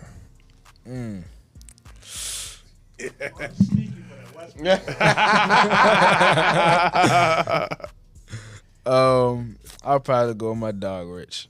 I'm going with your dog Rich too. I like both of them, but I think Rich is more shifty as a D tackle. Another state champion. There's another state championship or 20 sacks. Ooh. Another state championship. That's a team player right there. That's a Team team player. player. That's the Very ones you want to important. see right there, baby. Well, Ant, thank you so much for coming on the show. you, brother. Before we let you go, do you have any advice for young athletes coming up? Anything you could give them? That's your camera over there. Talk to them. When coming up, don't let the coaches determine your talent, and don't let them bring down your confidence. Cause some coaches will do that, and don't let size determine your future or your fate. I like that, Ant. That was real. For the real ones out there. Yeah, he our next Sam Mills. I'm trying to tell you, baby. Hello, somebody. Well, he's Anthony Parker Jr. Be sure to follow him on Instagram right now at 2_Junior27. State champion for the Edna Carr Cougars and getting ready to have one big time year for the Kennedy Cougars. Shouts out to Coach L. Page over there, Coach T. Black, everybody. Thank y'all for supporting Conquer Sports Pros and being around. Thank you. And Andy, thank you for coming on the show, big time. Thank you, Thank brother. you, Coach. Yes, Thank indeed. you. Well, look, y'all don't go nowhere. When we come back, we're gonna talk. It's NFL, what's the beginning? It's that time of the year. It's that time of the year. Hall of Fame Cut game that coming grass. up. Yes, indeed. So we're gonna talk about the GOATs, NFL GOATs, when we come back. Y'all don't go nowhere. It's Inside the Trenches right here on ESPN Baton Rouge.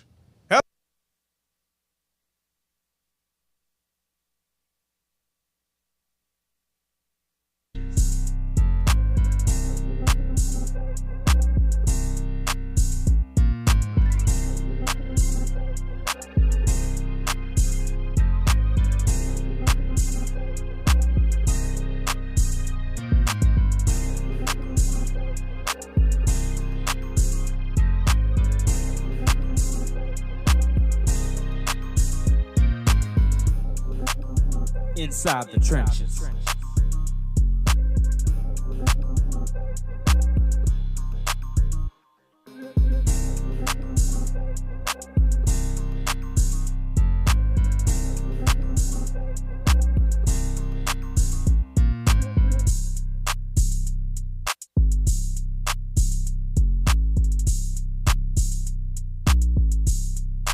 Dentro de las trincheras.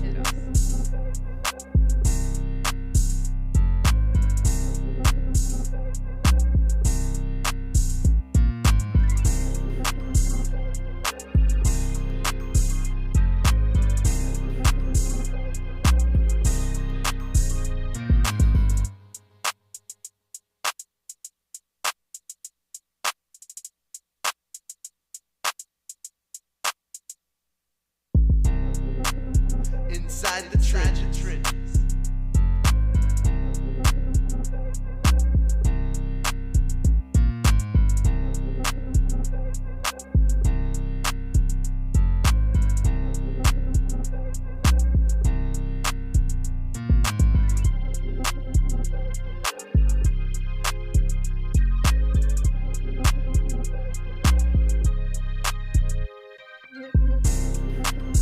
Inside the trenches.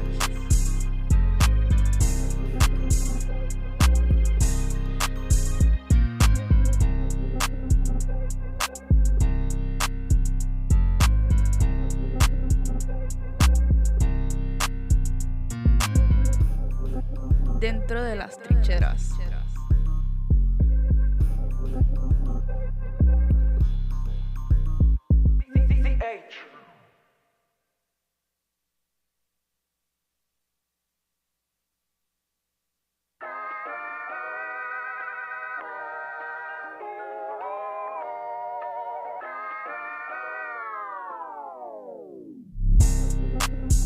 Inside the trenches.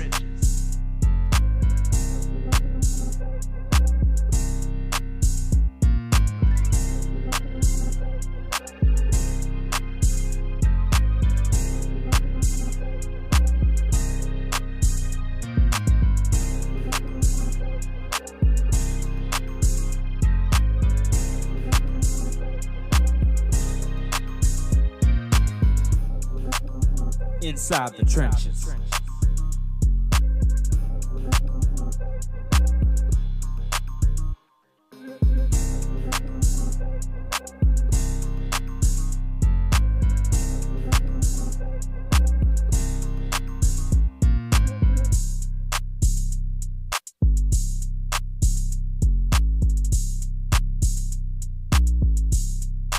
Dentro de las trincheras.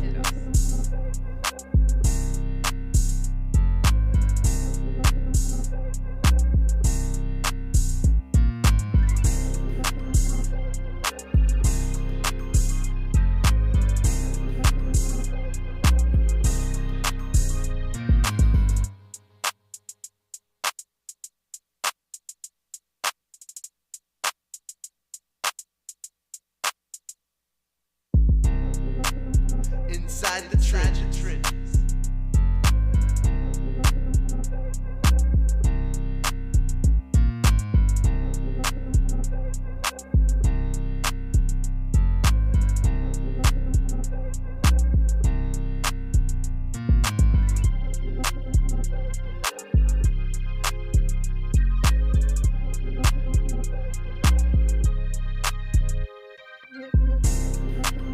Inside the trenches.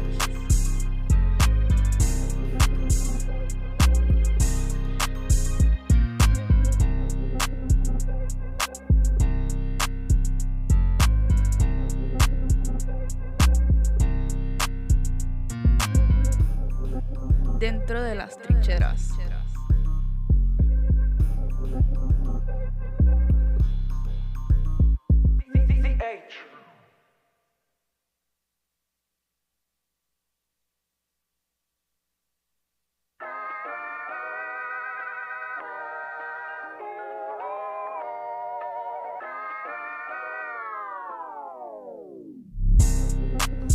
Inside the trenches. And yes, that is true. Time does fly when you're having a good time. Shouts out to our guests coming on the show. Dr. Andrews coming on, talking to us about still body and how we could get even sexier than we are right now with the Speed Up 365. And big ups to defensive tackle Anthony Parker Jr. from Kennedy High for joining us to talk about his state championship with Edna Carr and transferring to Kennedy has been huge. Yes, indeed. And for everybody, even high school, ICL. Yeah. Well, y'all, welcome back to Inside the Trenches. It's your host, Marlon Big Fave Favorite. You can follow me at Big Fave 504. We got CL here. Be sure to follow him at CL_NOLA. And let me see if I got this right. Follow Lil Chris at LAH_Chris 3K. 3K. It's 3K then underscore. There we go. I got it right here. I freestyled like one of my raps. Hello. Well, y'all, it's here. Football season is here. Thank you, Lord. And yes, we're excited about that, CL, for more than one reason, huh? My life has purpose again. You're funny, dog.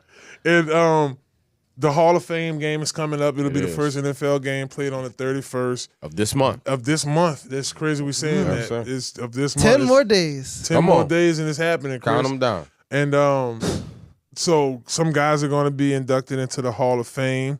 Those players, I'll pull that up here in a second. But it just brings up a really cool Hall of Fame 2025. It really brings up a cool story of how it's just natural for us to talk about the greats, right? Yeah. While we have guys going in this 2025 class, and I'm pulling it up. I actually have a Hall of Fame story. I was lucky enough to go to the Hall of Fame, and if anyone knows, our fallen owner Tom Benson, he donated $11 million to the Hall of Fame. $10 million for the field and $1 million for the veterans insurance fund. When you look at this game on July 31st, you'll see a high school stadium that had been transformed into a pro stadium right inside of Canton, Ohio. And if you know anything about Canton, Ohio, it's not Cleveland, it's not Columbus, it's very small, maybe 10 hotels. So, the Hall of Fame is a really big thing, and it literally takes over the entire city when it comes to Canton. It's a big deal. Yeah, you had pictures with that up. Oh, yeah, definitely. I got access to, and thank you to Mr. John that gave me personal access. Once he knew that I was a New Orleans Saints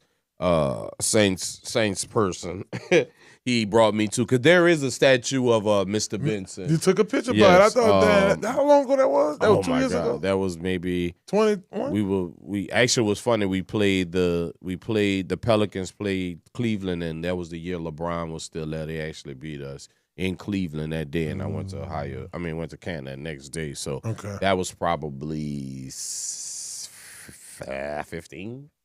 That was 15. Wow, that was a little minute ago. Yeah, that was a little minute 10 ago. years ago. Right. Wait, Benson passed in what, 13? 18. Tom Benson?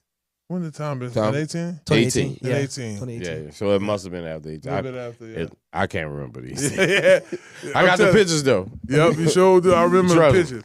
I was there. So what? You have Eric Allen going in, Jared Allen going in this year, Antonio Gates, and then you got Sterling Sharp, which is Shannon's brother. Oh, God. So you got, this is a small class. You usually have more guys go in. And and they usually do, but I think they've made a point to be more deliberate with the selections and not have guys to possibly be questioned if they should or they shouldn't.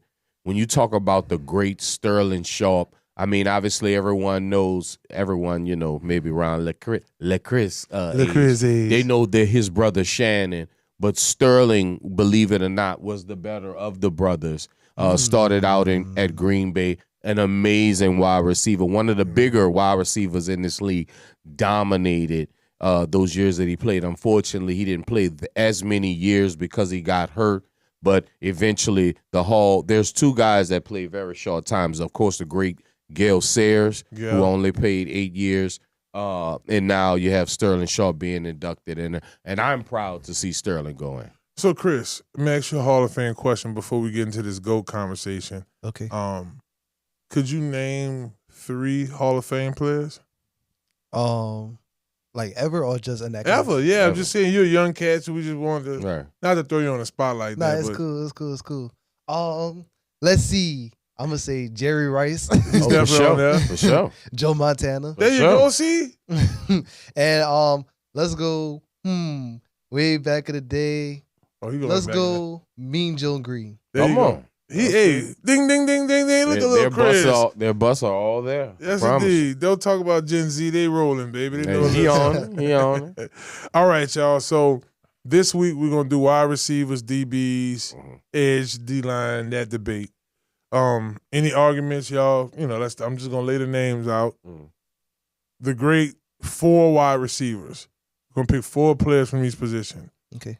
Jerry Rice, most yards, The most GOAT. touchdowns, 14 seasons, They'll 11. never be caught. 42 years of age, routing them up for Seattle Seahawks. Oh, yeah. Like that year, he went crazy. Next, legendary deep threat, Randy Moss. Next, this is a huge argument. Very physical, stat heavy, Terrell Owens. Well, let's do it then. Go ahead. Because I was waiting for a gonna buzzer. tell you how, Yeah. I'm gonna tell you how I feel. I always put T.O. over Randy Moss. And go Okay, ahead, all right, get in all the right. chats and do what y'all do. And I'm gonna tell you why. Okay. You never saw T.O. take a playoff. Never. Not one time. Okay. I'll even bring you back to the days before T.O. was T.O. Go look at the 98-yard run of Garrison Hurst for the 49ers against the Jets, and look how T.O. runs down that field and gets 2 blocks to help him get in that end zone. Trending. Look at the numbers. Look at the numbers. The numbers are comparable. But when you're talking about a football player, and shouts out to Randy Moss and everything that he's going through right now, he is a great guy. I was there when they inducted him into the Vikings Hall of Fame. Now, That was 9/11. The Saints played them on a Monday night. I was actually there. But T.O. is my guy for sure, number 2 all so time. that's that. There we go, y'all. The debate: T.O. versus Randy. Look at the Moss. numbers, see? Who's at your him. number 2 guy? And 4th on this list is Larry Fitzgerald, best hands, Sure. 2nd in receptions of all time. So that seems like a solid list. Chris, anybody you feel like need to be added, taken off, or that's about solid? I would say I like the list. Jerry Rice, Randy Moss, Terrell Owens, and who was the 4th guy? Larry Fitzgerald. Larry Fitzgerald. Solid? Solid. Okay, for all sure. right. Well, Chris approved, the Gen And as Z. much as I love Larry, I could put Sterling Sharp in front of Larry. All right, so we're going to move over to DBs. All right. DBs, you have Richard Sherman, Deion Sanders, Ed Reed, Rodney Lott. I mean, I saw Rodney Lott for the Super Bowl this year, and it's no question. Sherman, that's a question because Sherman really didn't travel. You could give me a Rod Woodson. You could give me a Night Train Lane. They actually changed the game because of Night Train Lane. Now, here's another updated one. I'm sorry not to cut you off. Deion Sanders, Darrell Reeves, Rod Woodson, Charles Woodson, Champ Bailey, Richard Sherman. A lot of great DBs. Great DB. The other one was 4s. I just wanted so Great DBs. DB. It's hard, yeah, because I don't even put Richard over Bailey. Okay. And I'm gonna just tell you now. I mean, look at what we have right now. The young Patrick Surtain too. I mean, he's a living legend right now. He's first year Pro Bowler, 2nd year All Pro, he's going to make one of these lists one third day. year Defensive Player of the Year. He's going to make that kid is going to make the Shall I list. continue? Now check this out. NFL outside linebacker GOATs. Lawrence Taylor, Derek Thomas, Von Miller, DeMarcus Ware, and Kevin Green. That's accurate. I love Von Miller. I really do love Von Miller, but I'm gonna have to slide Ricky Jackson in there. Ooh, outside linebacker Ricky Jackson. And everybody that's watching this video right now, Google Derek Thomas. Never forget the great Derek Thomas. Yeah, he Please. passed young. Please. That was I like that. Chris, you have any? Come on. Mr. Derek Thomas, 7 sacks in one game. Okay. I'm gonna go back in the day. I don't know if you ever heard of him before, but back in the Steel Curtain days, Jack Ham. Yeah. Jack Ham. Jack Ham. Ham. Serious, Yeah, smart, fast, and coverage. Yeah. 8-time Pro Bowler, and even won 4 Super Bowls. Jack Ham. I think he deserved his flowers too. He had a Oh, Jack for sure. Tatum at one point too. That's a safety though. I couldn't argue that. Yeah, that's a good one. All right, y'all, we're gonna wrap on. So we did the receivers, we did outside linebackers. Give me them running back. Do I have running backs on this? Give me one? them running backs next week. Okay. We gotta do running All backs. right. Next We week. got to do running backs. Come on. We're gonna do running backs next week. All right, so now we're gonna go defensive tackles. So I just had it up. All right, so The head slap. He better be on there. John Randall's one on this list. Aaron Donald's 2 on this list. Deacon Jones better be on there. Deacon's not in the top 4 on this one. Wow. Do you guys know that Deacon Jones is the guy that they coined the sack after? They weren't even taking sack numbers when Deacon Jones played. Yeah, he was serious. They wasn't even jotting down sack numbers. He is the reason. Matter of fact, another guy that they changed the game for, the head slap is now illegal because Deacon Jones used to crack guys' helmets. This was back in the 70s. He won a Super Bowl, huh? Yeah, with the Rams. With the Rams. He didn't win it with the Cowboys? No, with the Rams. How many years he did with the Cowboys? Ooh, I'm not sure, but he didn't. He only did it with the Rams. Okay, so check this out. D lineman, we got Reggie White, that's just the 4. The great Reggie White. Aaron Donald, John Randall, Bruce Smith. Bruce was a monster. Yeah, he was serious. I mean, And as much as I love John Randall, I even told a young man that was an undersized lineman that just came on this show to watch John Randall. Deacon Jones was a monster. yeah, he was serious. Now look, I'm surprised. He would get kicked out of the league now if he played now. You can't even hit quarterbacks the way Deacon Jones. Google Deacon Jones. Yeah, like everything he did, damn, there was a penalty. Like he had really big Right. hands. He's a walk out. It was serious. They would kick 72, him out right? the league. He was Yes. 70 or Yes. 72. Yeah. Yes. All right. So here's another list, and we'll wrap on this one: Reggie White, Bruce Smith, Aaron Donalds, J.J. Watt, Joe Green, and Michael Strahan. Michael Strahan, especially tail in his career, man, that dude, he won him a Super Bowl. So yeah, so just wanted to talk about that, y'all, in lieu of the football season Come on. getting started. Brother. Happy football season to all my beautiful people out there, baby. Yes, we're gonna We enjoy come back this. and we win the cap. You never know, man. The Saints might be a dark horse team to make a big run. You never know. We can always speak it. I just don't want it to be a Cowboys situation where we're like, man, the Saints gonna do it this year, and then we constantly. Well, if you know anything about the Cowboys, they're going to do exactly what the Cowboys do. So I don't think we have anything to be worried about. Yes, indeed. Well, it is Inside the Trenches. Thank y'all once again for tuning in. Remember, y'all can tune in every Monday at 8:30. 8:30. Ends at 8:30. 6:30 p.m. right here live at the Loyola studio. Shouts out to the one-man crew today, UP. Big up for UP, man. Thank you, We brother. had a lot of our production crew out, so he had to be 3 and You 1. earn your red bean. Yes, it did. Red Bean Monday. Yes, indeed. Shouts out to CL NOLA. Shouts out to little Chris. Wonderful co-host. Chris definitely putting it on for the Loyola students. Definitely. And we want to thank our guest, Dr. KENDRA, for coming on. Thank you, Doc. Anthony Parker Jr., defensive tackle from Kennedy. We Deep appreciate tackle. y'all. Yeah, so when we come back next week, me and CL will be at the Saints' practices, checking out training camp. So we'll have a lot to say about the team. I can't wait to talk about the quarterback I battle. was just about to say that quarterback, the quarterback battle, D-line. the running back battle, the running backs. the DB battle, Uh-huh. and the linebacker battle. Well, y'all, he letting y'all know where our eyes gonna be. Right. Thank y'all so much. We'll see y'all next week. Y'all have a blessed week. Hello, somebody. Who's that?